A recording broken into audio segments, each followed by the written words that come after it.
Está muy muerta, pero lo que quiero recordar que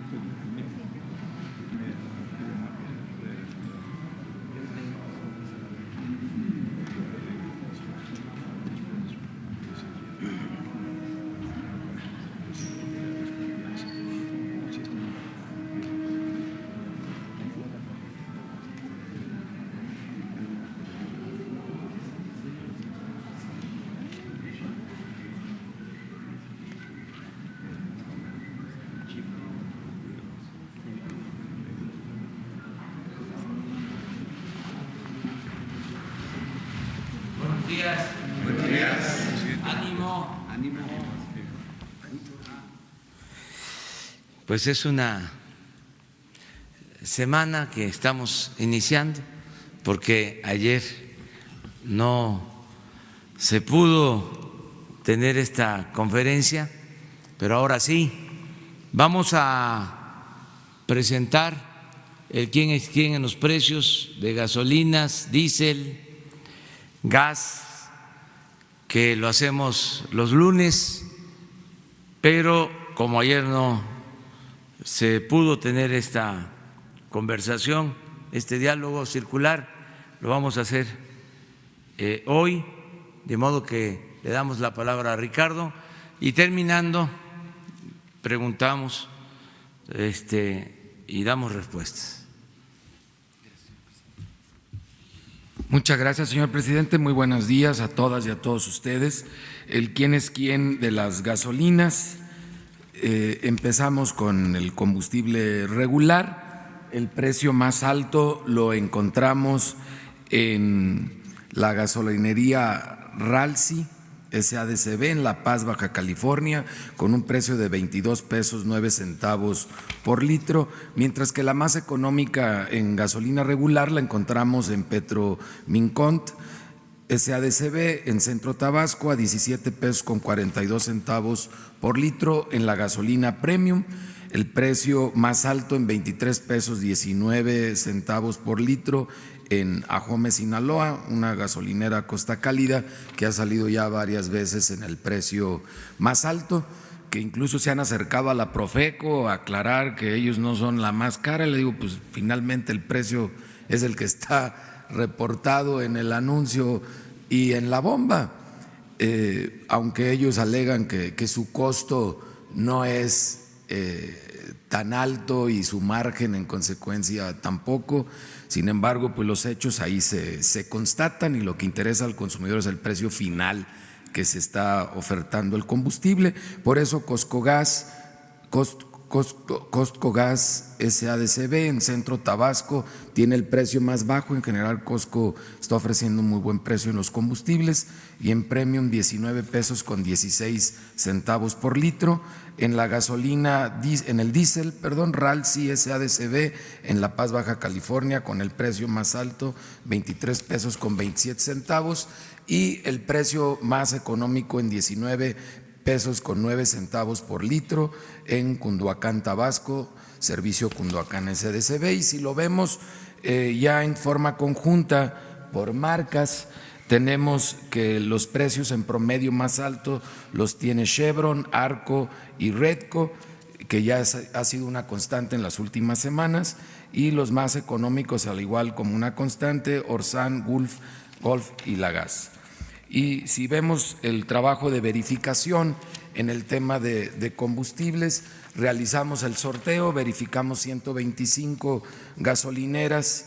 De estas 5 se negaron a ser verificadas y pasan al paquete para hacer la verificación con fuerza pública.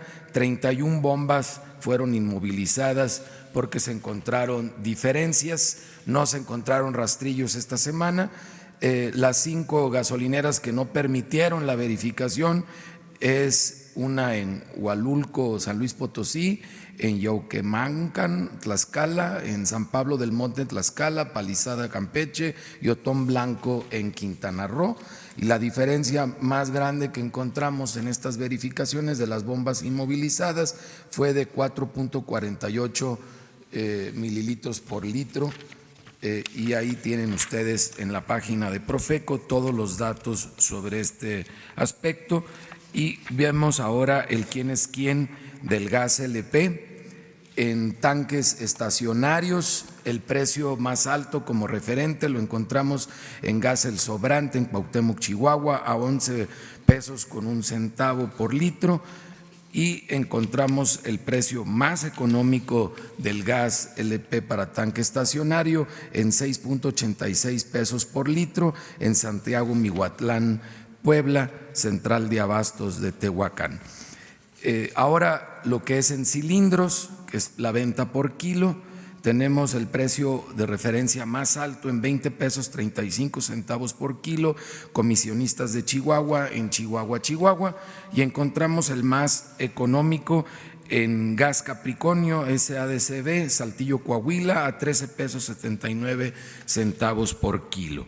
Y queremos presentar la app, ya la app que por instrucciones del señor presidente desarrollamos en la Profeco, y que esta app que se llama Litro por Litro, Profeco, L por L, esta app ya está disponible a partir del día de hoy para que la puedan bajar los consumidores, y les quiero platicar un poquito cómo funciona esta app. Es una app que tiene la posibilidad de hacer búsquedas al gusto del consumidor, de acuerdo a sus necesidades. Ustedes recordarán la GasoApp de la CRE, siempre tenía un radio de 20 kilómetros. Esta app de litro por litro te permite a ti como usuario determinar si quieres saber cuántas gasolineras hay y qué precios tienen en un radio de 1 kilómetro, de 2 kilómetros, de 5 kilómetros. Tú determinas la distancia que quieres tener disponible la información, que puede ser de 1 kilómetro a 19 kilómetros, depende de tus traslados y de la forma en que tú mismo te organices. También la siguiente opción es que seleccionas el tipo de combustible. Si lo que consumes es diésel o premium o gasolina regular, tú lo determinas, de forma tal que tus traslados al trabajo son 7 kilómetros. Entonces le pongo 7 kilómetros a la redonda de donde yo me esté moviendo. Siempre uso gasolina regular, le pongo gasolina regular, y de esa manera a mí me va a arrojar la información, que es la siguiente diapositiva. Me va a arrojar en esas determinantes con los tipos de combustibles que yo determine, que pueden ser los 3 si así lo quiero, y la distancia que yo determiné hasta 19 kilómetros, me va a indicar la app cuáles son la gasolinera más cara en ese radio, cuál es la más barata y dónde están ubicadas todas las estaciones con un precio promedio.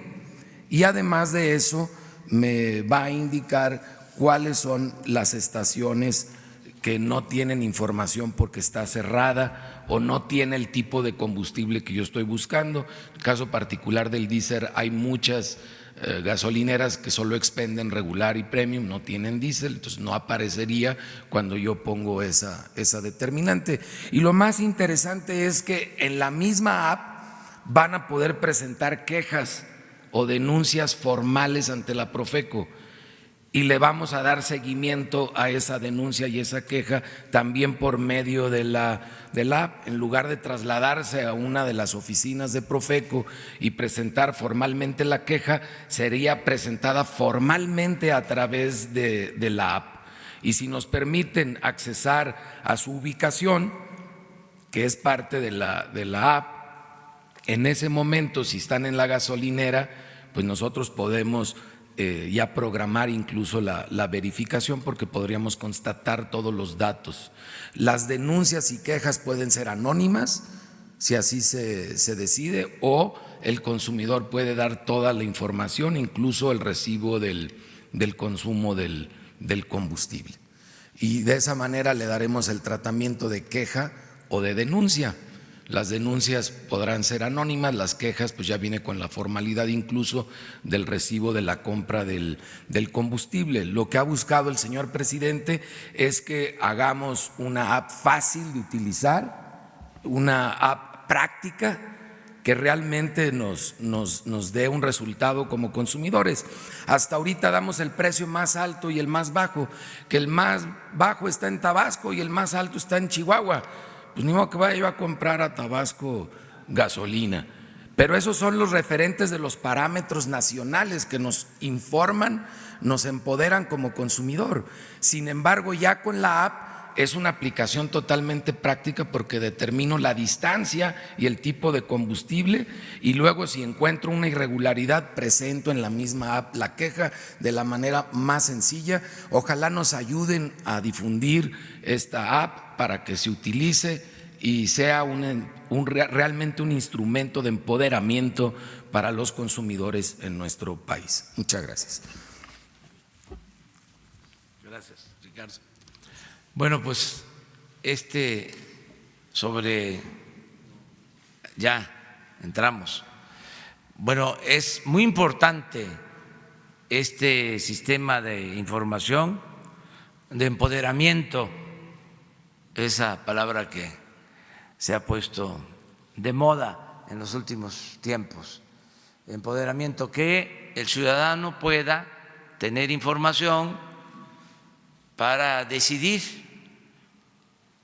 Esto es competencia y permite pues que los que prestan servicios no abusen y que al final de cuentas sean los consumidores los que decidan. Este sistema nos ayuda, no olvidemos, a cumplir con el compromiso de que no aumenten los precios de los energéticos, porque podemos estar garantizando precios justos, no elevados en Pemex, pero los márgenes de utilidad a veces son excesivos en la distribución y esto ayuda para mantener los precios. Hasta ahora se ha logrado el propósito de que no haya aumentos en términos reales, pero con todas estas medidas vamos a continuar y agradecemos mucho a Ricardo por la manera en que se lleva a cabo este ejercicio semanal y cómo se van ampliando los mecanismos de información a los ciudadanos. Bueno, entonces abrimos la sesión de preguntas y respuestas. ¿Usted?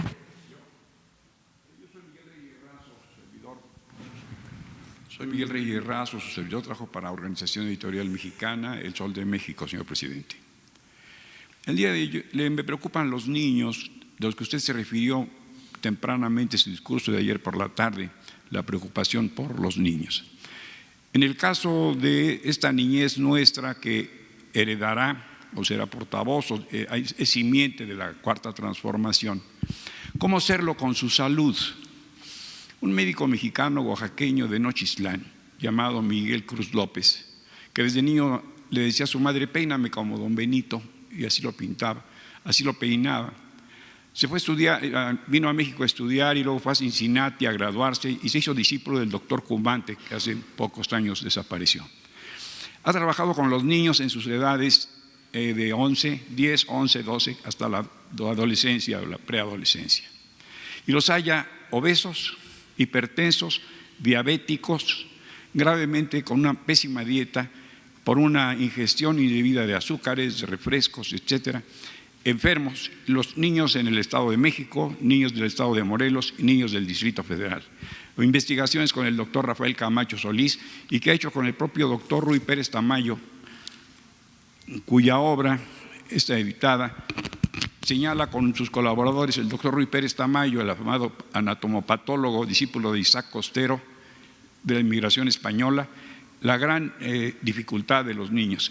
¿Qué hacer entonces, señor presidente, en esta preocupación por transformar radicalmente y en especial la niñez en materia de salud?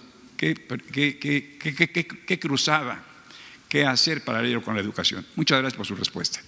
Sí, primero decir que es un honor que esté aquí este señor Miguel Reyes Razo, uno de los mejores periodistas de los últimos tiempos en nuestro país.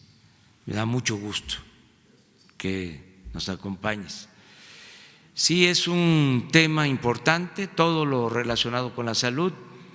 Ayer hablé de eso. Podría decir que es una asignatura pendiente.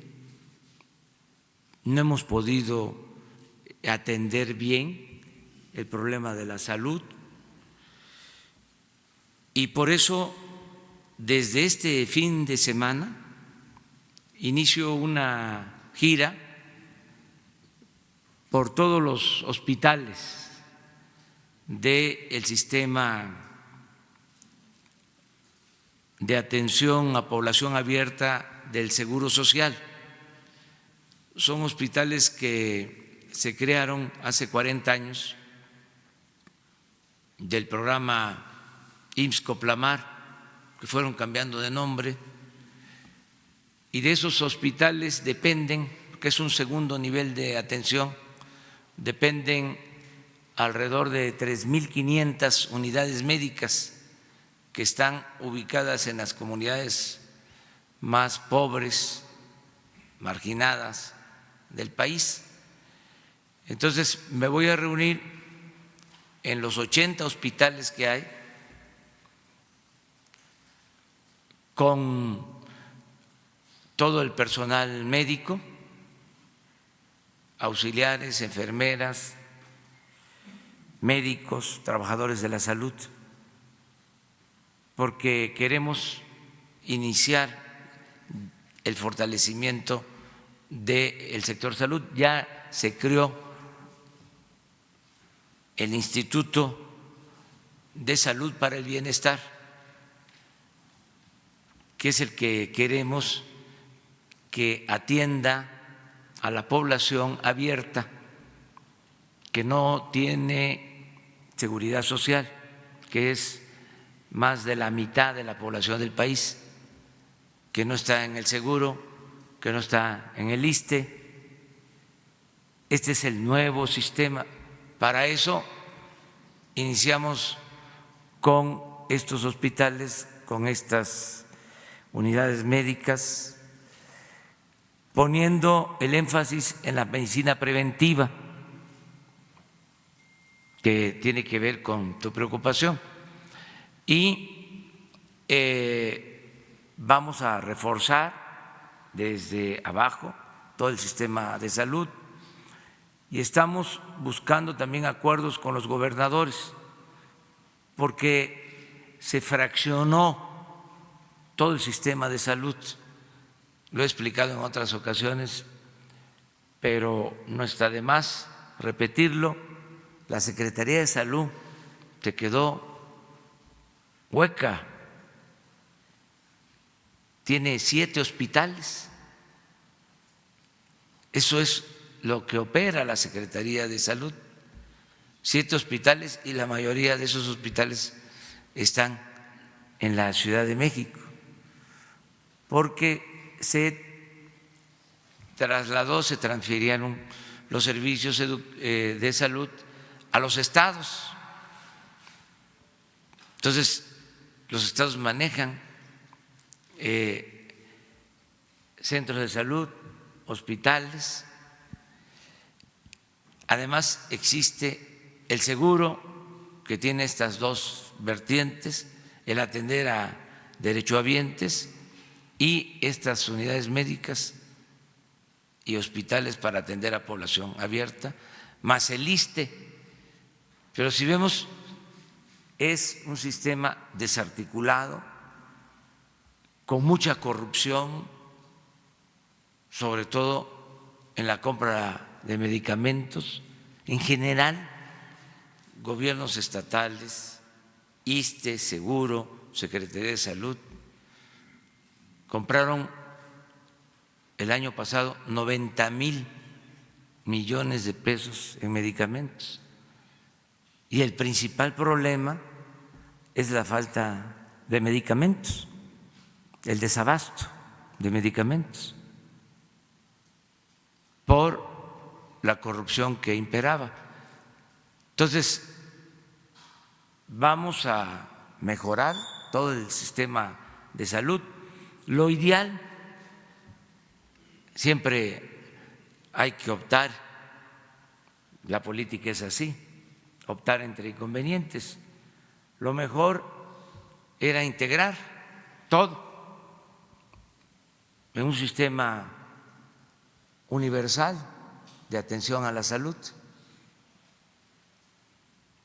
Sucede en otros países, pero consideramos que iba a ser bastante difícil lograr esto. De modo que se optó por dividir en dos partes todo lo que es la seguridad social, por un lado, esto es que funcione bien el seguro, que funcione bien el ISSSTE para los derechohabientes y que el Instituto de la Salud para el Bienestar atienda a toda la población que no cuenta con seguridad social.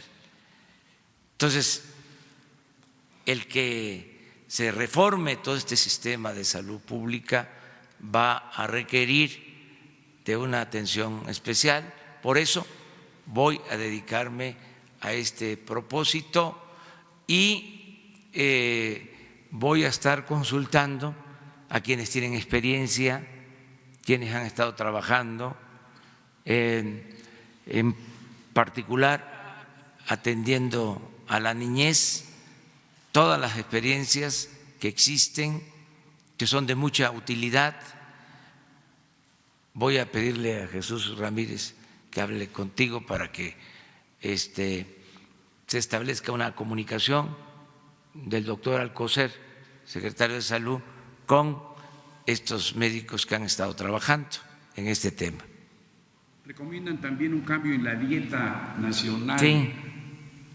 Que evite las bebidas gaseosas, los refrescos de cola y las morondangas que se comen en las cooperativas escolares, que son chatarra, lo sabemos bien, pero que entretienen a los niños. También en ello tendría que incidir esta política. El doctor Cruz López trabaja en el Centro Médico Nacional Siglo XXI. Miguel Cruz López, discípulo del doctor Comat. Gracias, señor presidente. Vamos a estar en eso, sí, para dar un tratamiento integral. Ayer hablaba yo de la importancia del deporte y la importancia también de la nutrición, el comer de manera sana y no consumir productos chatarra. Hay experiencias muy significativas de lo que ha representado el consumo de estos productos. Uno va a los Altos de Chiapas, por ejemplo, y bueno, es un avance de que no hay cervecerías, pero hay refresquerías. Ese es el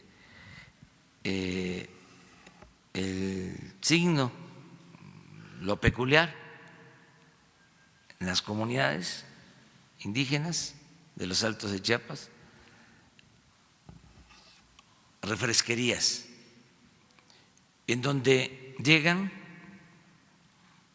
los pobladores a sentarse a una mesa y a tomarse un refresco embotellado, no voy a decir la marca, pero es lo más común. Yo creo que es de las zonas con más consumo de refrescos embotellados en el país.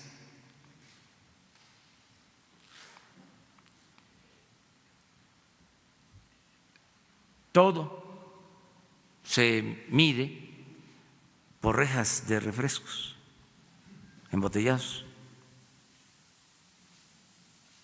Había la mala costumbre de que se hacía un acto de los partidos y para que asistieran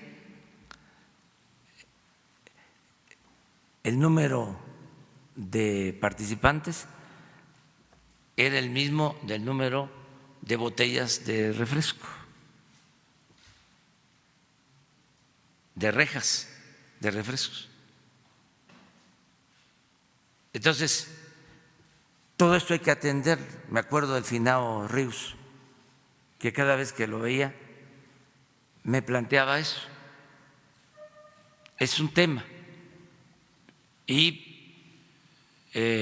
además los costos, porque no solo es el daño a la salud,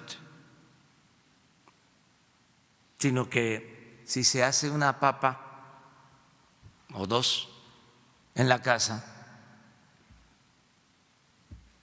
pues sale barato, mucho más barato que comprar las bolsitas. Hagan la prueba. Es lo mismo de estos refrescos con relación a las frutas, a las bebidas regionales. Tiene que haber todo un proceso de enseñanza nutricional y revalorar nuestros alimentos tradicionales,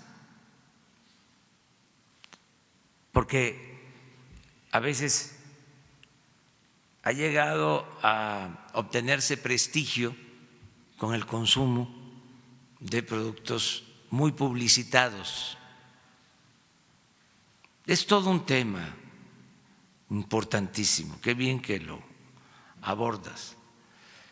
Fíjense que en una ocasión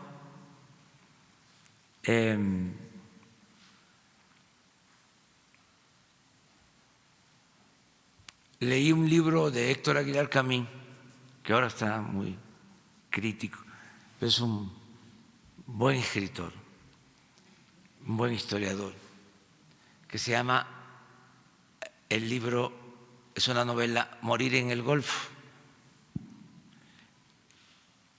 Y en la novela cuenta de muchas cosas y algo que me llamó la atención es una relación íntima entre el personaje de la novela,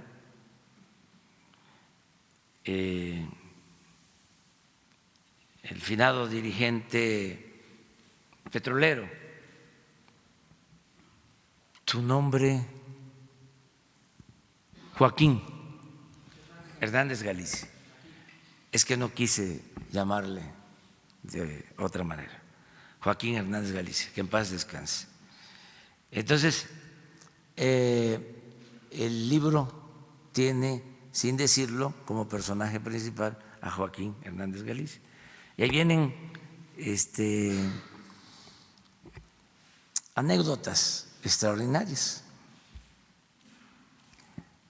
Y hubo una que me interesó mucho, me gustó mucho, porque tiene que ver con la relación entre padres e hijos.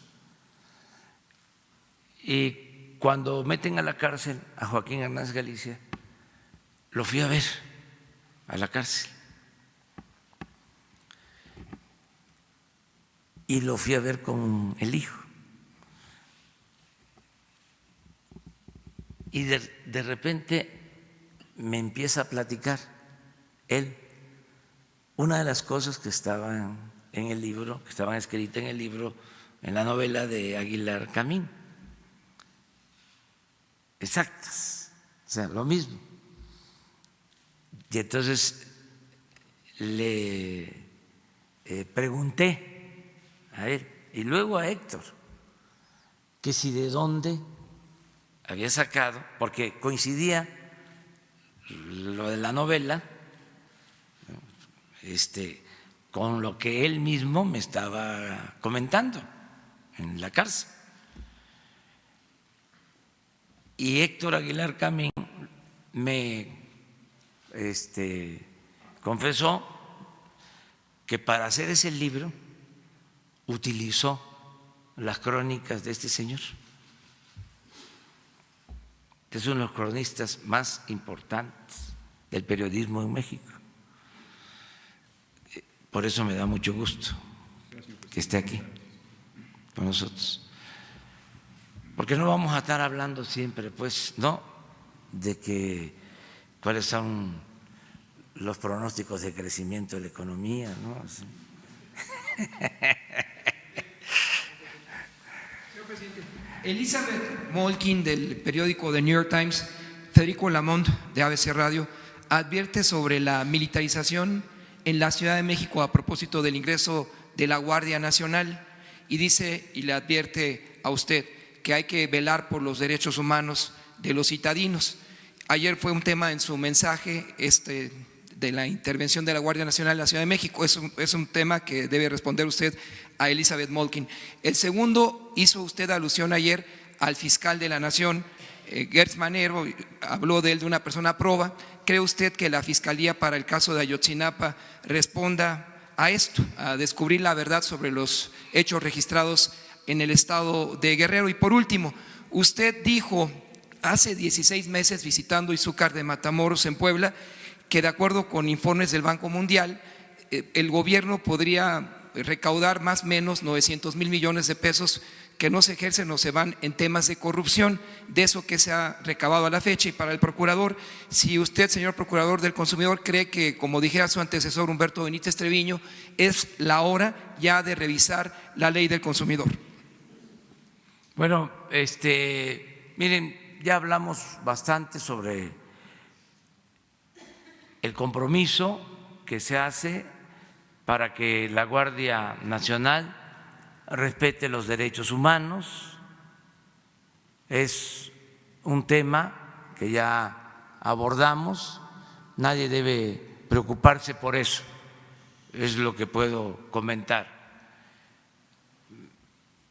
Sobre la corrupción, sí deja mucho dinero el combate a la corrupción. Por eso la corrupción hay que combatirla por razones de índole moral, pero también porque es mucho lo que se libera para el desarrollo.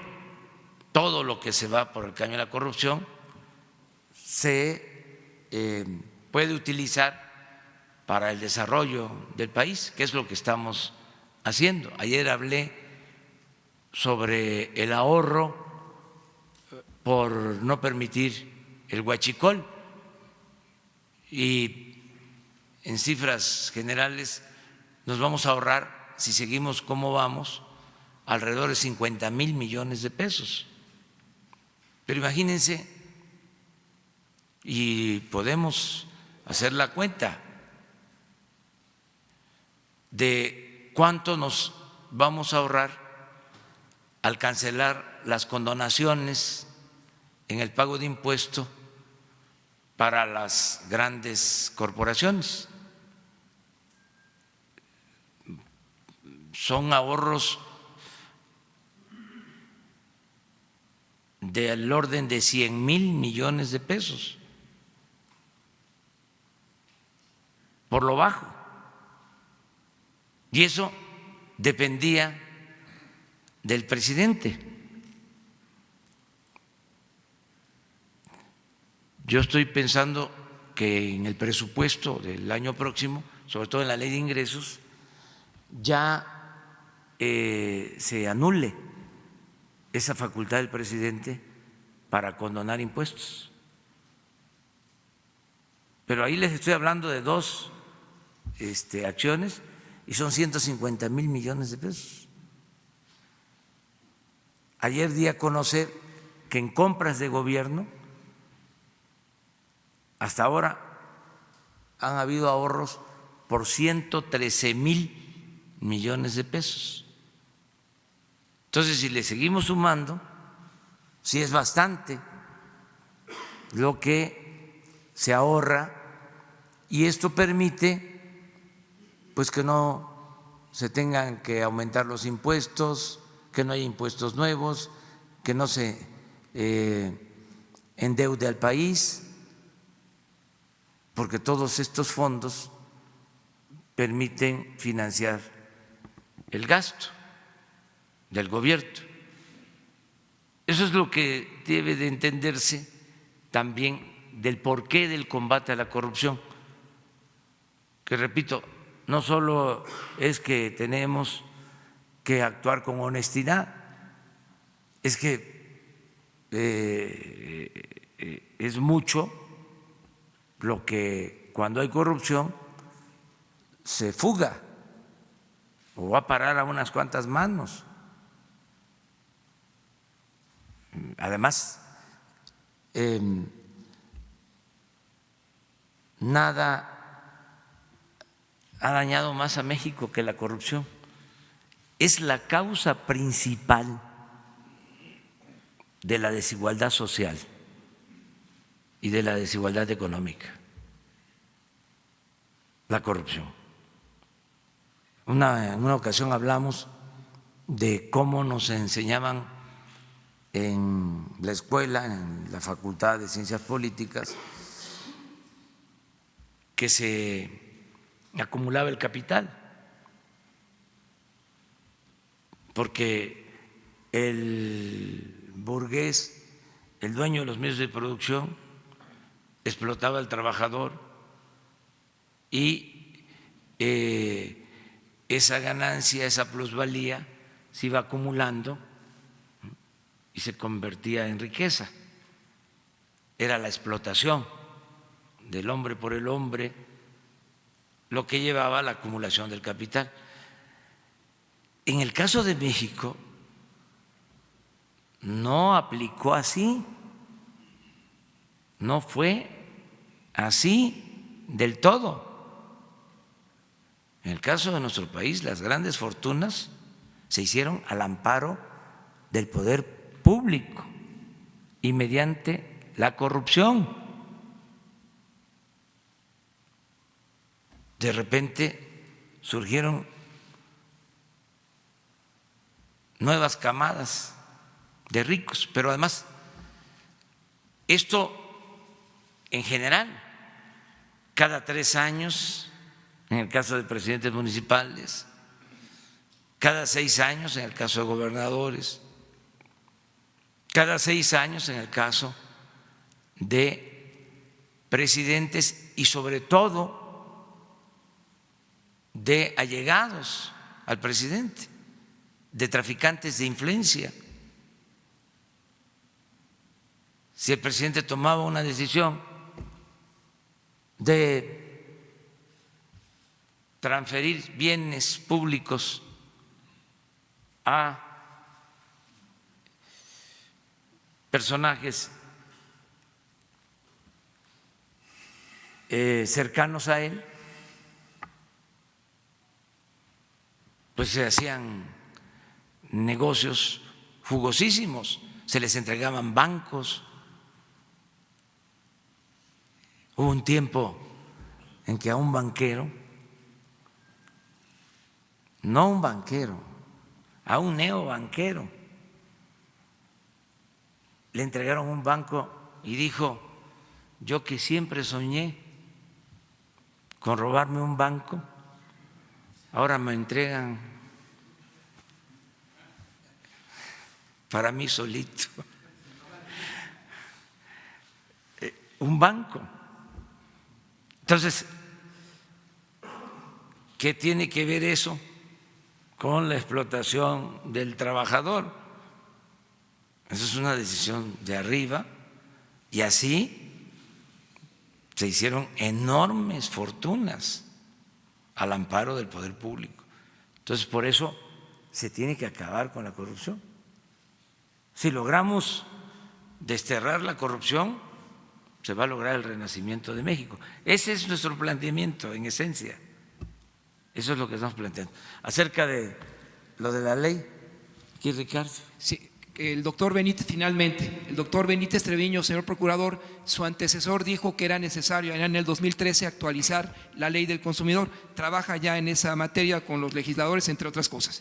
En el 2013 pudo haber sido una realidad, pero la pasada legislatura, en el 2018, hizo reformas sustanciales a la Ley Federal de Protección al Consumidor, las cuales apenas van a entrar en vigor el próximo 14 de julio e incluso ya hemos trabajado con la Consejería Jurídica y otras instancias del gobierno federal para que el señor presidente firme en fecha próxima los nuevos reglamentos, tanto el reglamento de la ley como el reglamento de la propia institución, los cuales deberán publicarse antes del 14 de julio, de acuerdo a la disposición de estas mismas reformas en sus transitorios.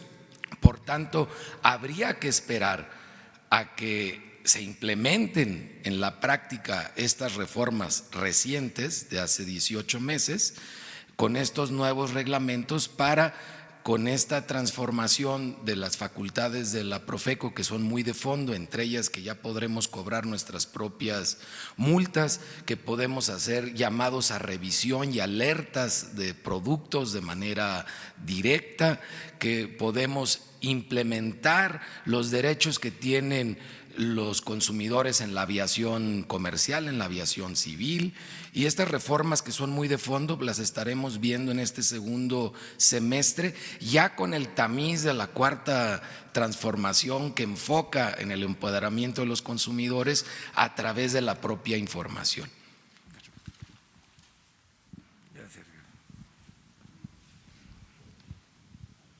Buenos días a todos. Alberto Morales, del periódico Universal. Presidente, ¿cuál es el balance que le dio hoy el Gabinete de Seguridad, toda vez que hoy se da a conocer que en los primeros 6 meses de este año llegó a 17,000 el número de asesinatos dolosos, en comparación con los 16,000 en el mismo periodo de 2018?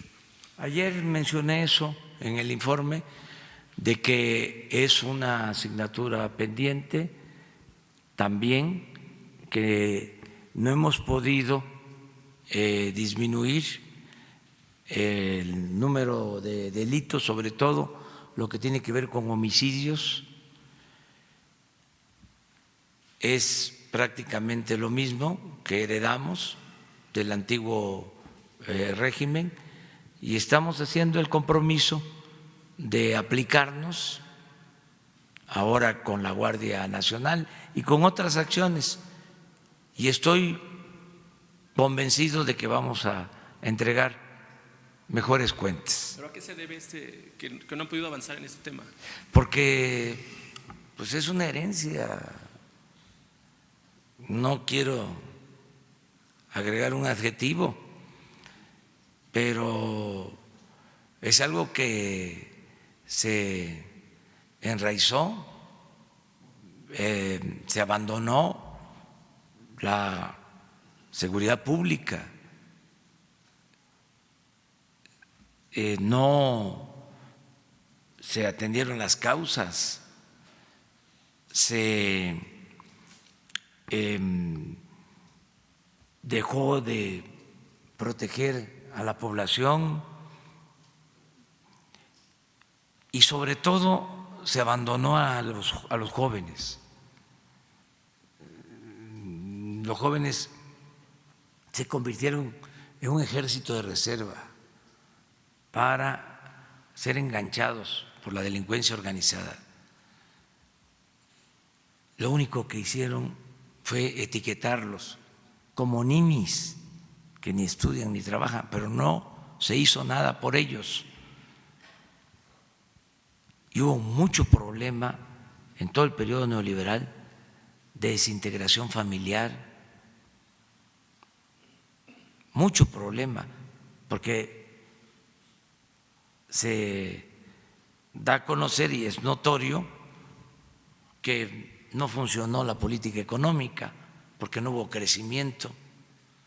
Es notorio que creció la corrupción, es notorio que creció la pobreza, es notorio que creció la migración en todo el periodo neoliberal, pero se conoce poco del daño que causó la política neoliberal en la desintegración de las familias, en la descomposición social.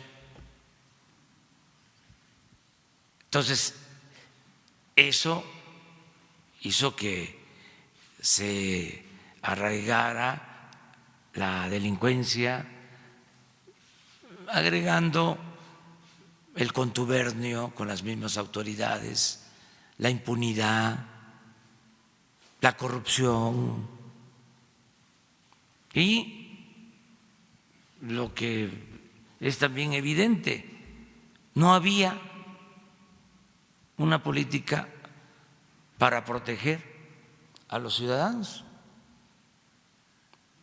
No existía. 10,000 elementos de la Policía Federal, era todo, porque el Ejército y la Marina no podían utilizarse para la seguridad pública, se utilizaban para operativos especiales, para detener a personalidades de la delincuencia, pero no había protección a los ciudadanos. Por eso lo de la Guardia Nacional. Yo estoy seguro de que vamos a poder disminuir la incidencia delictiva. Lo hice cuando fui jefe de gobierno. No estaba como ahora, pero también ahora tengo más instrumentos, tengo más formas de atender el problema. Cuando fui jefe de gobierno llegué y se robaban 120 vehículos diarios y cuando terminé bajé en 30% el robo de vehículos, 75, 80 vehículos diarios. En homicidios, que no era lo mismo, pero encontré el gobierno con un promedio de 3 homicidios diarios y los reduje a 1.8, a 2 homicidios diarios en la ciudad. ¿Cómo le hicimos? Pues igual que como ahora, atendiendo las causas primero y con coordinación, con profesionalismo y perseverancia. El no delegar, el que yo, como tú lo acabas de mencionar, reciba diariamente el parte, el reporte de los delitos diarios que se cometen en las últimas 24 horas, en dónde, cuál es el comportamiento por ciudades, por regiones. Todo eso nos va a llevar a que tengamos buenos resultados. Por último, presidente, solamente preguntarle, hace unos minutos el Senado acaba de aprobar la ley de austeridad. Su opinión, pero también hay un artículo que le da a usted la facultad, precisamente hablando de los ahorros, de decidir dónde se van a destinar estos recursos. Sí, pues celebro que se haya aprobado lo de la extinción de dominio y lo que nos va a permitir el buen funcionamiento del instituto para devolverle al pueblo lo robado, que es un nombre muy peculiar.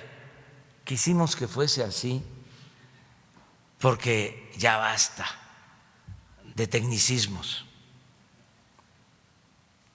Si se le pone instituto para administrar bienes confiscados de procedencia ilícita, no se entiende. Entonces, ya también hay que ir cambiando los términos, los conceptos, las palabras, regresar al castellano, hablar Castilla, como se decía antes. Y por eso el instituto se llama así, Instituto para devolverle al pueblo lo robado.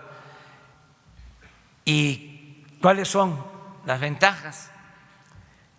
De que antes se confiscaban bienes y se tenían esos bienes en bodegas, se echaban a perder. Se gastaba muchísimo en mantener aviones decomisados, vehículos, ranchos, joyas, de todo. Al final no se sabía en qué quedaba todo eso que se recogía, que se confiscaba a la delincuencia, tanto la delincuencia común como la delincuencia de cuello blanco. Entonces ahora va a haber un plazo de menos de un mes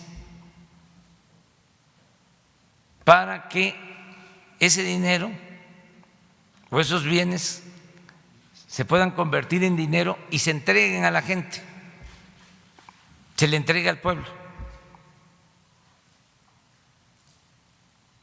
Eso es muy importante en la ley. Entonces, aquí, en la mañana, se va a informar de lo que se confisque. Yo tengo el informe cada semana de lo que obtiene el Ejército, la Marina, desde luego las policías,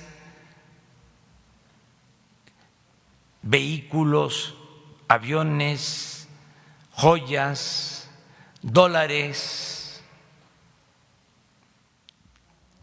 y lo que queremos es informar. En estos 15 días, para no hacerlo cada semana, se confiscó esto. Ya se hizo el avalúo y este dinero va al municipio de Benito Juárez en Quintana Roo, o a Morelos a Quintana Roo, o a Huachochi, Chihuahua.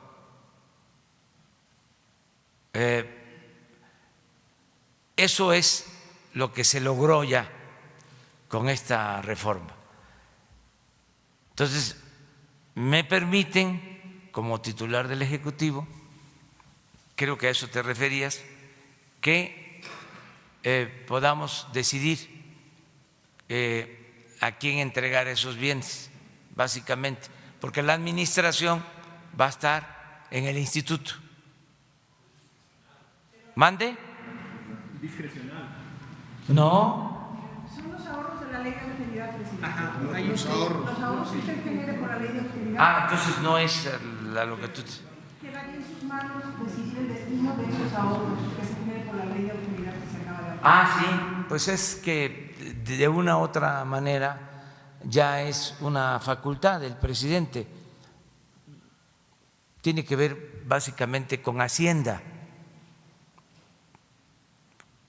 La Secretaría de Hacienda tiene la facultad para reprogramar, transferir recursos. No sabía esto, pero yo al mismo tiempo le traslado la facultad a la Secretaría de Hacienda, que es lo que vienen haciendo. Acabamos de tener una reunión porque hicimos una evaluación sobre ingresos y sobre el ejercicio del gasto para hacer una reprogramación precisamente, para hacer transferencias de recursos. No hemos todavía llegado a los números últimos, finales, pero sí, por ejemplo, vamos a incorporar en el presupuesto de este año el inicio del programa La Escuela es Nuestra, que va a significar entregar de manera directa los fondos para el mantenimiento de las escuelas a la Sociedad de Padres de Familia. Ese programa va a surgir de ahorros por austeridad, va a ser financiado de esa manera, básicamente.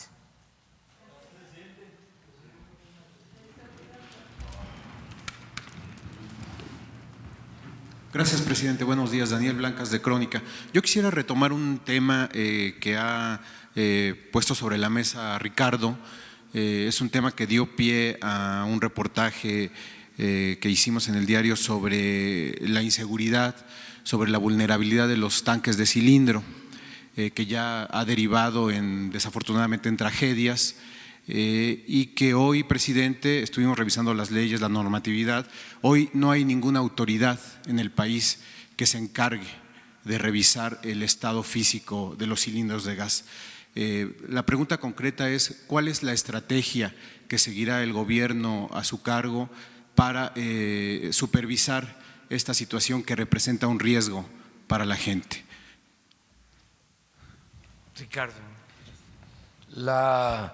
Como menciona el señor presidente, fallida reforma energética, entre otras de las cosas que no consideró, fue el aspecto de la renovación de los cilindros de gas LP, que es lo que más se consuma y que se estima alrededor de 33 millones de cilindros en el país, de 20, 30 y 40 kilogramos. Esto se hacía mediante un fideicomiso que con la reforma desapareció y se pensaba que el mismo mercado iba a regularlo. Sin embargo, en los hechos estamos viendo que no sucede así. Por tanto, a través de la Secretaría de Economía ha tenido a bien la doctora Graciela Márquez Colín iniciar los procesos junto con la CENER, con Rocío Nale, la secretaria de Energía, la conformación de una nueva norma oficial mexicana que está en proceso y esperemos que a finales de año pueda ser publicada, que esto dará facultades a la Profeco, entre otras instancias, para constatar en el mercado que efectivamente se renueven los cilindros que no tienen condiciones de seguridad para los consumidores. Entonces ya es un hecho que será la Profeco la institución encargada de supervisar los cilindros de gas. Ya lo hacemos nosotros en sitio, pero sin las facultades de norma plenamente determinados, y lo que hacemos es inmovilizar del comercio esos cilindros, pero no hay por la norma la facultad de obligar a los distribuidores a renovar esos cilindros, y tiene que ver mucho por la falta de identificación plena de los cilindros. Por eso la nueva norma está contemplando el troquelado de las marcas en los cilindros. Pero algunos proveedores, algunos gaseros dicen que troquelar o marcar los tanques va en contra de la competitividad, que favorece a las grandes gaseras que pueden absorber los tanques de los pequeños y medianos. Hemos hecho un análisis en el mercado a nivel mundial Y en todos los países en los cuales hay troquelado de los cilindros, se garantiza la seguridad de los consumidores y no se ha alterado la competencia. Y eso está probado en varios países del mundo. Entonces, no hay elementos en la práctica que avalen esa aseveración que hacen sobre todo un grupo de gaseros. Pero este grupo de gaseros es el que maneja el 70% de los cilindros a nivel nacional. No, es importante. Ese grupo de gaseros es el que maneja el volumen más pequeño de distribución, menos del 5% de la distribución de gas LP en el país. Realmente la inmensa mayoría está consciente de la estadística que nos confirma el mundo, de que se logra una buena competitividad y que además se garantiza la seguridad de los consumidores. ¿A qué grupo te refieres, Ricardo? Digo, mejor que hablen ellos, porque pues, ellos han externado de manera privada sus inquietudes. Si lo quieren hacer de forma pública, que lo hagan ellos. Perfecto. Bueno, gracias. Y la otra pregunta, presidente, tiene que ver con lo que usted ayer enumeró. Hizo una serie de enumeraciones respecto a indicadores de economía. ¿Por qué estas buenas noticias, digamos, estos buenos indicadores económicos, macroeconómicos, no se han reflejado en el bolsillo de la gente? ¿Qué está faltando? ¿Cuál es el campo de acción que tiene su gobierno para que todo esto que usted ayer enumeró en el Zócalo se refleje en que a la gente le rinda más el gasto? Un tema, digamos, coyuntural en estos últimos días es el pollo, ¿no? Que se ha encarecido alrededor del 40, el 50%. Entonces, ¿qué falta y qué se va a hacer en este sentido, presidente? Bueno, muchas gracias. Es que son dos niveles, ¿no? La política macroeconómica y lo que tiene que ver con los ingresos de la gente, el bienestar del pueblo. La economía popular, familiar, estoy muy consciente de eso, pero creo que se están logrando las dos cosas. Hay equilibrios macroeconómicos, eso se demostró ayer. No crean, lo disfruto, porque ayer fue como para decirle a los expertos, con todo respeto, tengan para que aprendan.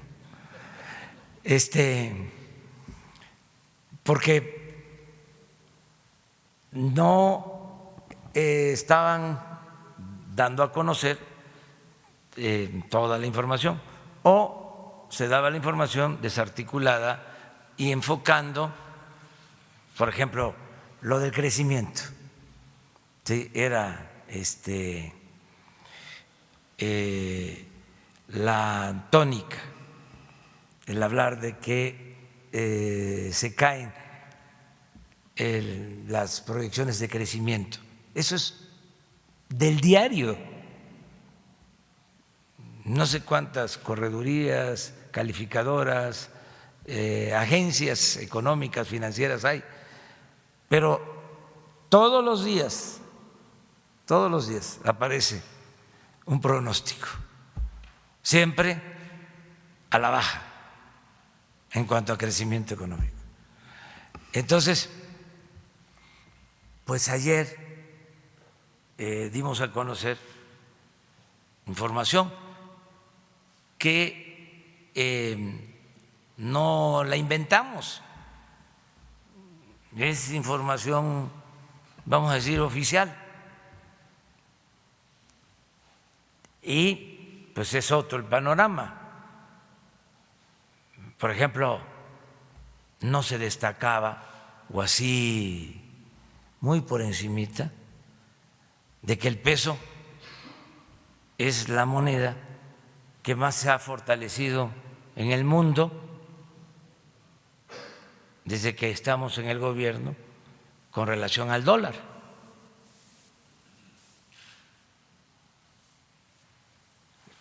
Yo no sé cuándo había sucedido esto. Sí pienso que en la época del desarrollo estabilizador cuando don Antonio Ortiz Mena, pero bueno. Entonces, no se sabía nada sobre esto, no se hablaba de esto, no se hablaba tampoco de que era menor la inflación con relación al año pasado, no se decía nada del crecimiento de la inversión extranjera, no se hablaba del crecimiento de las reservas. Ayer di a conocer un dato importante, hablé de nuestros héroes vivientes, los paisanos migrantes que enviaron en mayo 3.200 millones de dólares. Es la cifra mensual más alta en toda la historia. Bueno, no se hablaba de que tenemos el índice de confianza más alto en 2 sexenios, 110 puntos. No se hablaba de que en mayo aumentó el consumo o la venta en tiendas departamentales en 5%. Entonces, por eso sí creo que la economía popular está mejor, porque no dijeron nada que en 36 años no se había aumentado el salario mínimo como se hizo este año.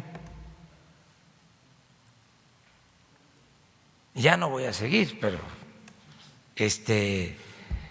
tenía yo ganas de responder.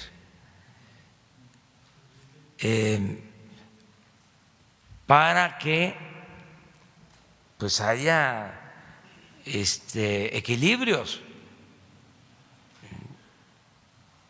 Entonces, tenemos, ya lo dije, asignaturas pendientes, la salud,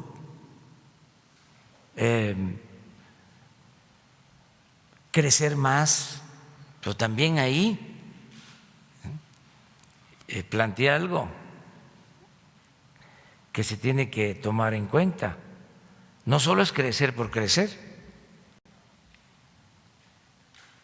sino es también cómo se distribuye el ingreso.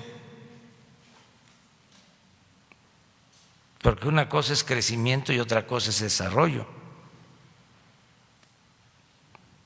Crecer, pues es que se produzca más riqueza, no necesariamente que se distribuya mejor la riqueza.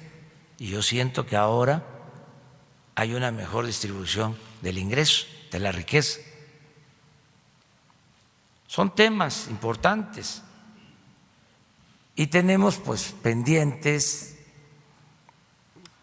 que haya más crecimiento, desde luego, y el tema principal, el garantizar la paz y la tranquilidad, que eso es todo un desafío, todo un reto, lo asumimos, nos va a llevar tiempo, pero vamos a garantizar la paz y la tranquilidad.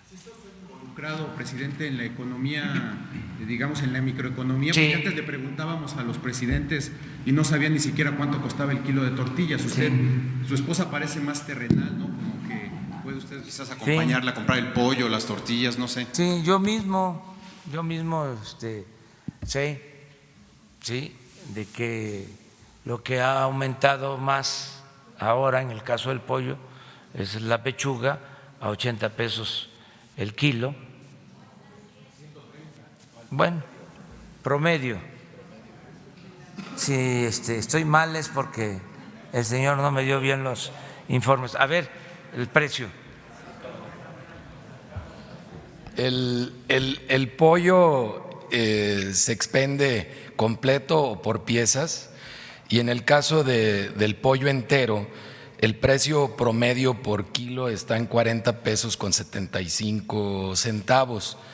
Estos son informes de la semana pasada de quiénes quieren los precios. Tenemos el precio más económico en 24.90 por kilo en Walmart de Tlalpan e Iztapalapa. Y tenemos el precio más alto por pollo entero en 67.90 por kilo en Mercaabastos de Guadalajara, Jalisco. Y el promedio del pollo entero en 40.75. Se ha mostrado el pollo en general en un precio estable en este año. Sin embargo, la producción bajó muy poco en los estados de Guanajuato y de Jalisco, lo cual ha hecho que la secretaria Graciela Márquez Colín autorice para el segundo semestre cupos de importación de pollo, lo cual garantiza la estabilidad de los precios en el mercado. La pierna de pollo bajó. El precio promedio de la pierna de pollo está en 51 pesos con 72 centavos y el promedio bajó en el mes de mayo y de junio. Y la pechuga de pollo, que como mencionaba el señor presidente, que está perfectamente enterado, el promedio está en 89 pesos con 56 centavos, y que ese promedio sí ha subido. Ese no será influido por la importación, por los cupos, porque los Estados Unidos, que es nuestro principal proveedor cuando se abren cupos, no exporta pechuga de pollo. Y esto ha sido porque, ahora sí que como dicen en mi pueblo, nos hemos vuelto más remilgosos para comer.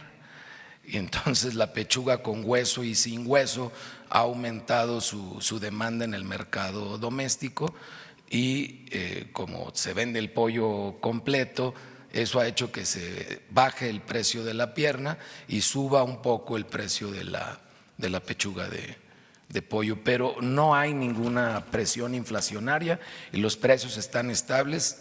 La medida que tomó la Secretaría de Economía de los cupos para el segundo semestre mantendrán estas condiciones en el caso del pollo.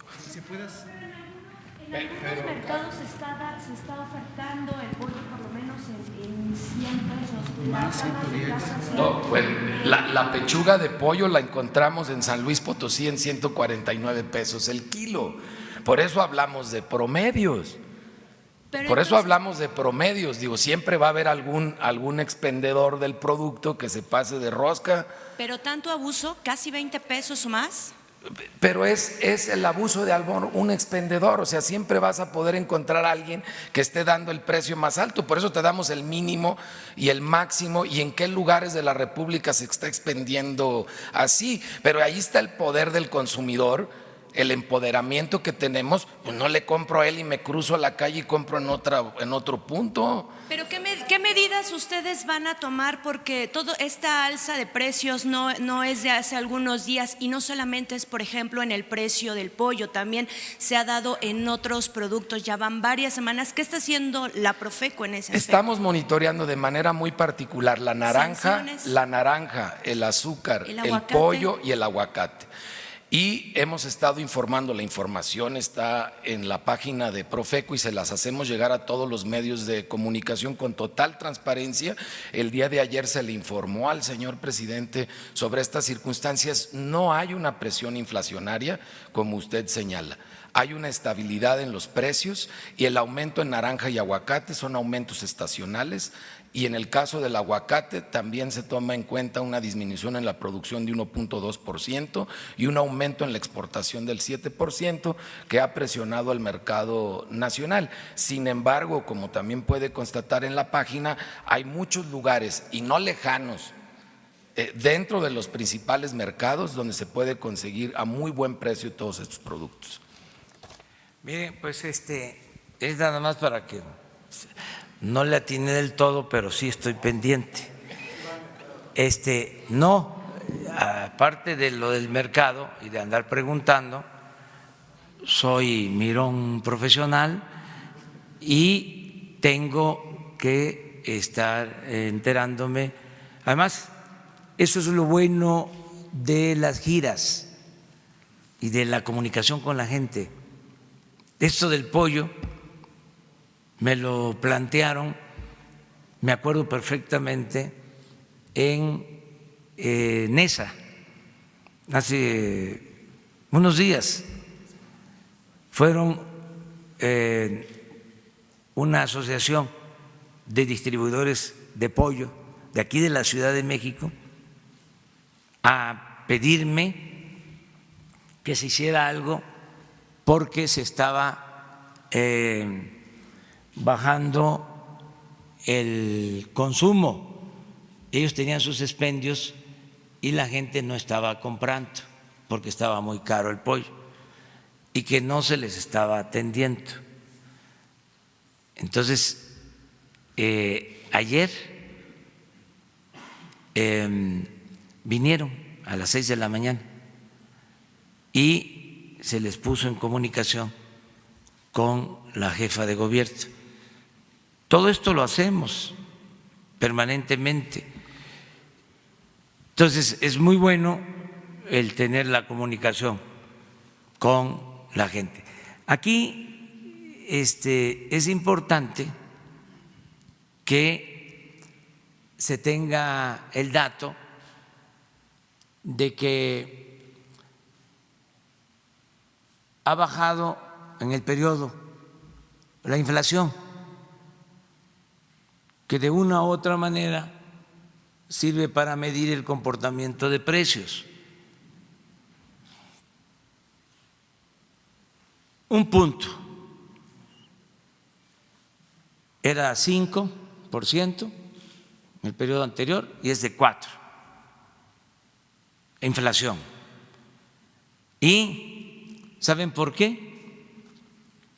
Independientemente de lo que aquí se mencionó, de el aumento en el pollo, el aguacate, el azúcar, que tiene toda la información Ricardo, pero lo que ha ayudado mucho para que no se dispare la inflación es que hay control en los precios de los energéticos, y eso no se dice. Si no aumenta la gasolina y no aumenta el diésel y no aumenta el gas, la luz en términos reales, hay control. Entonces estamos procurando que no haya inflación, porque así, aunque mejore el salario, no hay más capacidad de compra. Entonces sí consideramos que en estos meses se ha fortalecido la economía popular, no hay deterioro en la economía popular. Claro, es tanto el rezago, pues es cosa de que se repita que hace 25, 30 años un salario mínimo alcanzaba para comprar 55 kilos de tortilla. 55 kilos de tortilla, un salario mínimo. Y gracias a la política económica neoliberal, ahora un salario mínimo, a pesar del aumento que no se daba en 36 años, de 16%, de todas maneras el salario mínimo alcanza para 6 kilos. Eso en promedio, porque también en el caso de la tortilla hay desde 10 hasta 18 pesos el kilo. Entonces, ¿cómo recuperar todo lo que perdió el salario? La pérdida del poder adquisitivo del salario pues tiene que ser un proceso gradual, poco a poco. Pero de eso tampoco se habló mucho. Les decía que ahora que hay el propósito de ayudar en los países de Centroamérica para atemperar el fenómeno migratorio, me puse a indagar sobre el salario mínimo en El Salvador, en Guatemala, en Honduras, y es casi del doble del salario mínimo de México. ¿Hasta dónde caímos? Y todavía están defendiendo ese modelo antipopular, entreguista, corrupto. Claro, todos tenemos derecho, ¿no?, a expresarnos, a manifestarnos. Qué bueno que hay oposición para que haya contrapesos y nadie se sienta absoluto.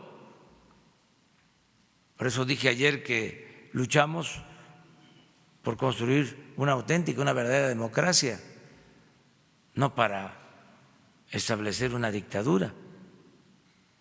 Las libertades son sagradas y esto que estamos haciendo pues es un ejercicio de libertad.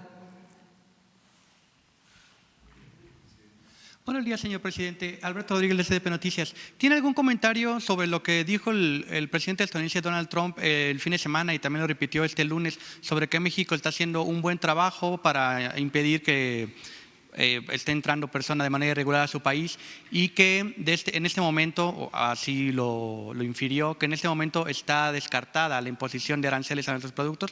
Esto por un lado. Y por otro, estos 22 compromisos que quedan por cumplir, no sé si nos puede dar detalle de qué se está haciendo para que se cumplan y si tiene una proyección de cuándo quedarán completados. Gracias. Sí, pues yo celebro que el presidente Trump esté reconociendo que estamos haciendo un esfuerzo para cumplir el compromiso de aplicar nuestras leyes y sin violar derechos humanos disminuir el flujo, la corriente migratoria, y que al mismo tiempo se esté aceptando, porque tengo entendido que lo dijo ayer, que firmó un acuerdo para que se destinen recursos a la atención de migrantes. Celebro que se vaya internalizando el propósito de atender el fenómeno migratorio mediante la creación de empleos y con la cooperación para el desarrollo. Entonces, el que haya dicho que se aleja la amenaza de imponer aranceles, lo celebro, porque no queremos la confrontación. Lo dije ayer y lo voy a seguir reiterando. Vamos a evitar la confrontación, vamos siempre a buscar el diálogo, no queremos guerra de aranceles, no queremos guerra comercial, no queremos la confrontación. Ayer, por ejemplo, estuvo muy bien el peso, también le fue bien a la Bolsa Mexicana de Valores. Todo esto influye y sobre todo da confianza. Por eso agradezco incluso que el presidente Trump está dando a conocer que se está cumpliendo con el compromiso y que no hay amenazas de aranceles ¿cómo se entiende esto si yo lo veo como una afrenta? No, a mí lo que me importa es que no se afecte la economía y el bienestar de los mexicanos. Eso es lo que me importa. Que no se generen conflictos, y yo creo que a todos los mexicanos nos interesa que no tengamos pleitos, no tengamos confrontación con gobiernos extranjeros. Ya cuando sea pues insoportable, porque esté de por medio la dignidad, la soberanía, pues entonces creo yo, como lo expresé ayer, que todos los mexicanos vamos a cerrar filas y vamos todos juntos a hacer valer nuestra dignidad y nuestra soberanía, pero no caer en ninguna provocación, ser prudente, nada de balandronadas. Lo cortés no quita lo valiente. Entonces, eso es lo que puedo comentar. ¿Preguntaste sobre otra cosa? Sobre los 22 compromisos. Miren, hoy Jesús les va a entregar cuáles son los compromisos que hemos cumplido con la justificación y cuáles son los que tenemos pendientes. Estos 22 que básicamente están en proceso, pero que no los podemos dar como terminados. Yo hice el compromiso ayer que este año van a quedar sentadas las bases para la transformación de México. Este año. Y ya quedamos que nos vamos a volver a encontrar, nos vamos a volver a reunir el día 15 de septiembre por la noche para conmemorar el 15 de septiembre y el Día del Grito de la Independencia. No, es la ceremonia de acuerdo al protocolo republicano. ¿También nos pueden entregar el desglose de los 113,000 millones de pesos que se ahorraron en compras? También. También,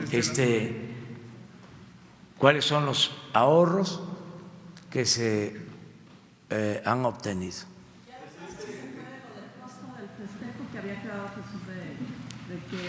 También, pero les adelanto que no cobraron los artistas,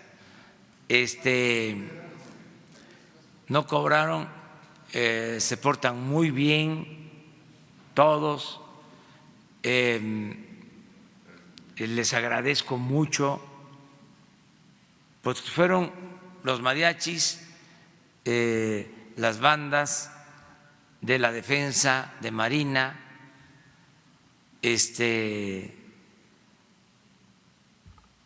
Margarita, la diosa de la cumbia, que pone muy contenta a la gente y hasta se ponen a bailar. Es una artista de primer orden, le gusta mucho al pueblo y ella es muy generosa. Cuando terminé ayer, me esperó porque quería tomarse una foto y estuvimos platicando. Y es todo un personaje y le agradecemos mucho porque ahora, pues que somos gobierno, si invitáramos a grupos, a lo mejor asistirían, y también no nos iban a cobrar. Más adelante lo vamos a hacer, para que todo sea puro violín. Pero lo importante de Margarita, la diosa de la cumbia, es que nos aceptó cuando todavía no éramos gobierno. Y hay una gran diferencia. Y todos cooperaron. De todas maneras, pues sí, creo yo que se tiene que pagar lo del sonido, ¿sí?, lo del templete. No hubo reparto de despensas ni de tortas ni de refrescos, ni se pasó lista. Eso no. No se repartieron bolis. Presidente.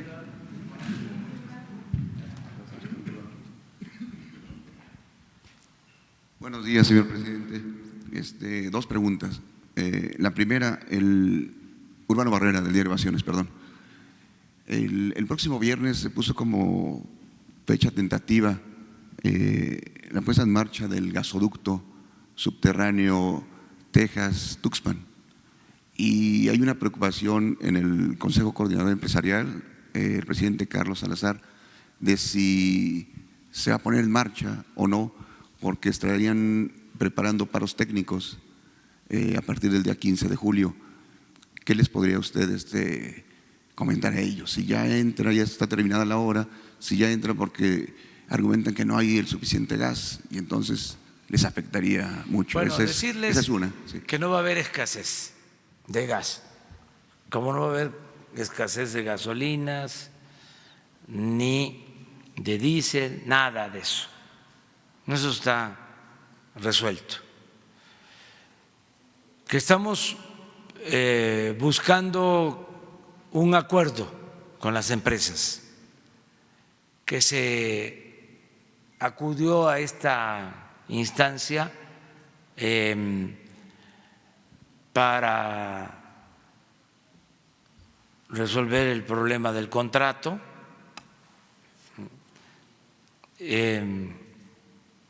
de gasoductos, porque se considera de que es perjudicial para la hacienda pública. Esa es la visión nuestra. Yo respeto, desde luego, la visión que tienen las empresas, pero nosotros tenemos que cuidar el presupuesto. Entonces, se puede llegar a un acuerdo, se sigue la vía legal, pero al mismo tiempo yo he dado instrucciones al director de la Comisión Federal de Electricidad para que se dialogue y se busque un acuerdo. Y le pido también a las empresas que se considere que se deben de cobrar precios justos. Esto no significa que dejen de ganar, son negocios, pero que se busque estandarizar utilidades, porque en México van a ganar más que en otras partes, que no estamos a favor de la globalidad, del libre comercio, porque a México se le va a cobrar más que lo que se cobra por estos servicios en otros países. Entonces, es dialogar, entendernos y yo creo que se va a lograr ese propósito. Estamos en la mejor disposición. Ahí hubo falta de atención al diálogo, no quiero decir de que de parte de ellos hubo falta de comunicación, de entendimiento, pero todavía es tiempo de lograrlo. También no conviene, porque no es cierto, el estar diciendo de que nos vamos a quedar sin gas, porque hay muchas maneras de abastecernos de gas. Entonces, hay que buscar la solución lo más pronto posible. Yo tengo una reunión con Carlos Salazar para este propósito. El día de hoy, como a las 11 de la mañana, y vamos a tratar estos y otros temas para que haya comunicación, que haya diálogo. O sea, no queremos confrontación, lo dije ayer, es indispensable la iniciativa privada, es indispensable la participación de los empresarios. Además que a nosotros también nos toca representar a los ciudadanos y cuidar el presupuesto, que no haya excesos, pero nos vamos a entender. Muy bien, la segunda, señor presidente, tiene que ver con un poquito la Guardia Nacional. Preguntarle a usted si tiene un plan o una recomendación específica para la atención a los desplazados forzados de la violencia en México. La Comisión Nacional de los Derechos Humanos tiene datos hasta de 340,000 en total y 25,000 específicamente por inseguridad. Quisiera comentarle que en este momento hay comunidades completas amenazadas, la comunidad judía, la comunidad libanesa, la comunidad gitana, a los cuales les cobran el derecho de piso, venta de seguridad, los están extorsionando. Su único delito es ser exitosos, ¿no? Y le están poniendo una renta. Ellos no han querido denunciar y quien lo ha hecho se enfrentan a represalias. El caso más reciente es el del 8 de junio de este año, después de que se presentó una denuncia a la comunidad gitana. Aarón Bosques Montes fue ejecutado, ¿no? Semana y media, 2 en Cuernavaca, Morelos. Hay denuncias muy recientes, como la 03546, también de mayo del 19, y la HG 101-333 2019 del mes de mayo, que presentó el señor Juan Bosques Angulo en la delegación Benito Juárez, padre de la víctima. Preguntarle qué se va a hacer con esto, señor presidente. Se está haciendo, se está atendiendo. El general Bucio ya conoce de estos temas. Sí, ¿qué se va a hacer? Se está atendiendo todos los días. A eso se le da prioridad y no aceptamos pues que nadie sea amenazado y mucho menos que pierda la vida.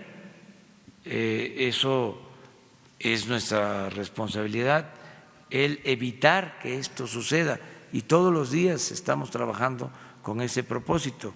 En lo que corresponde a la protección de derechos humanos, Alejandro Encinas está dedicado a esto y lo vamos a seguir haciendo, es parte de nuestra responsabilidad.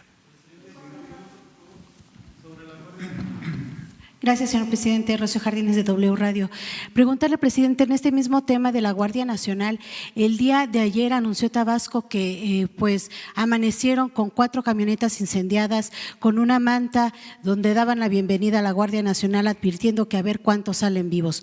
Quiero saber ustedes si están previendo o qué van a hacer para prever precisamente que se dé una guerra con el crimen organizado en los estados como se dio en el gobierno de Felipe Calderón y saber qué información tiene al respecto. Gracias. No hay ese propósito. Nosotros no queremos la guerra, lo dije ayer, se acabaron los exterminios, las racias, las masacres. Nosotros vamos a garantizar la seguridad pública con presencia de la Guardia Nacional para proteger a los ciudadanos. Y pues van a haber desde luego reacciones, pero vamos a actuar con prudencia y al mismo tiempo con firmeza. Esto de las mantas, pues hace relativamente poco pusieron una manta ahí frente a mi casa. Entonces, ni modo que ya por una manta vamos a dejar de cumplir con nuestra responsabilidad. ¿Ahí en Tlalpa? Hace algunos días. No me acuerdo. Fíjense que son cosas que son preferibles olvidar. O sea, ahora porque me lo preguntan, pero no pusieron esa manta, incluso ya sabemos dónde vives y la dirección de mi casa, pues eso es de dominio público. Pues es una manta, depende de cómo lo vea uno, sin balandronadas. Pues yo puedo decirles que soy un ser humano, que tengo miedo, como todos los seres humanos, pero al mismo tiempo también puedo decir que no soy un cobarde, nada más. Entonces, esto de las mantas, pues pueden seguir apareciendo y pueden haber estas reacciones. Nosotros tenemos que cumplir con nuestro deber, con nuestra responsabilidad y hacerles un llamado a todos a portarnos bien ya. No son bien vistos los que se portan mal. Ya ni siquiera gustan mucho las series esas donde los que se portan mal se vuelven famosos o importantes. Ya es otra cosa. Ya estamos en el tiempo en que se reconoce a quienes se portan bien en todos los terrenos. ¿Se acuerdan antes que los que se portaban mal como gobernantes o como traficantes de influencia hasta se les admiraba? Robaban y ni siquiera perdían su respetabilidad, que ese era el peor de los males. Ahora ya no. Es lo que les comentaba, de que hay una nueva conciencia, un cambio de mentalidad. Entonces, los que se portan mal ya no son bien vistos. Miren, si no fuese por eso, no hubiésemos podido enfrentar el huachicol. ¿Quién nos apoyó? La gente. Porque ya eso no se tolera, no se acepta. Entonces, los que ponen las mantas o los que actúan así, pues no son bien vistos por la población, por la gente. Además, que se porten bien porque hacen sufrir mucho a sus mamás, a sus familiares. Ahí andan las mamacitas sufriendo porque sus hijos están detenidos o porque no les han hecho justicia, porque uno de los hijos o dos perdieron la vida. Sufren mucho las mamás. Entonces, aportarnos bien todos. Y eso no es valentía. Eso de estar haciendo cosas indebidas, haciendo sufrir al prójimo, a nuestros semejantes, ya, chole con eso,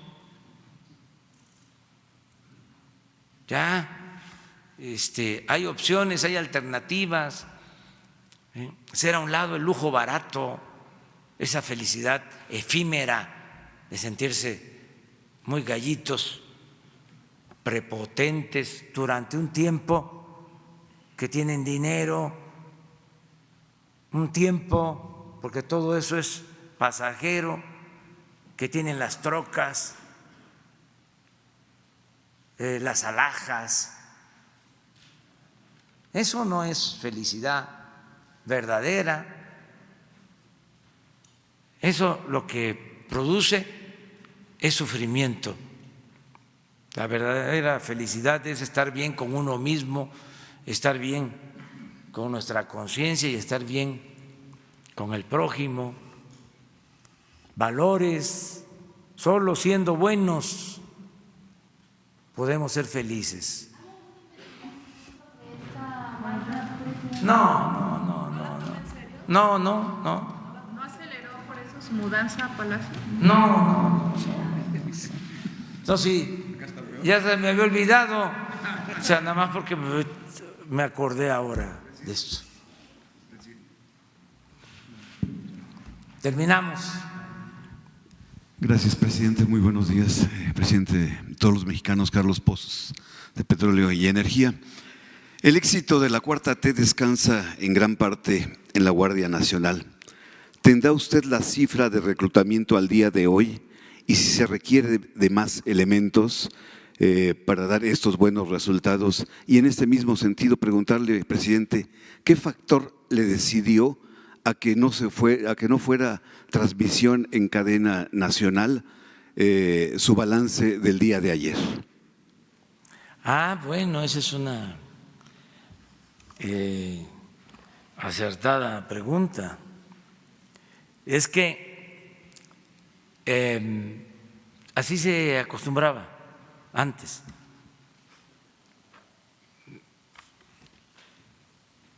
Transmisión nacional. ¿Cuál es el término? Cadena nacional. Cadena nacional. Sí, cadena nacional. Pues resulta que regresando de Oaxaca me entero de que se había decidido eso. Y entonces hablé para que pues no se llevara a cabo esa cadena nacional, porque no tenemos por qué seguir con lo mismo, primero. Y segundo, porque no le quiero dar motivos a los conservadores y a sus voceros. Ya estaban preparándose, ¿no?, para la campaña. Pero es por lo primero, porque tenemos que cambiar todo. Es una vía, un camino del todo nuevo, ya no el camino trillado de siempre. Es romper el molde en el que se hacía la vieja, la antigua política del viejo, del antiguo régimen. Romper el molde. No se puede poner vino nuevo en botellas viejas. Eso es lo más importante. Lo otro es también para que no tuviesen motivo, que le buscaran más. Miguel sabe, hablando del periodismo de antes, de lo difícil a veces, para él no, es un extraordinario escritor, periodista, una de las mejores plumas del periodismo en México, este señor. Sí, Miguel Reyes Razo. Y pero sabe de lo que era el maquinazo, de ir a la redacción y sobre qué escribo. De ahí para entregar. Entonces me gusta ponérselas difícil a los columnistas para que no tengan motivo y caigan en el maquinazo. Y ahora ya no es el maquinazo. Y se repitan hasta el ridículo, con todo respeto. Bueno, muchas gracias. Pero faltó lo de la Guardia.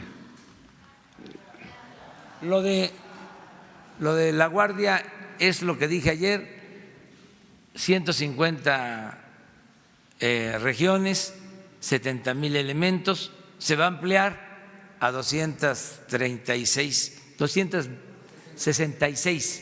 regiones y va a llegar hasta 150,000 elementos. Y ya mañana nos vemos. Nos vemos muy bien, me da mucho gusto verte bien. Muchas gracias.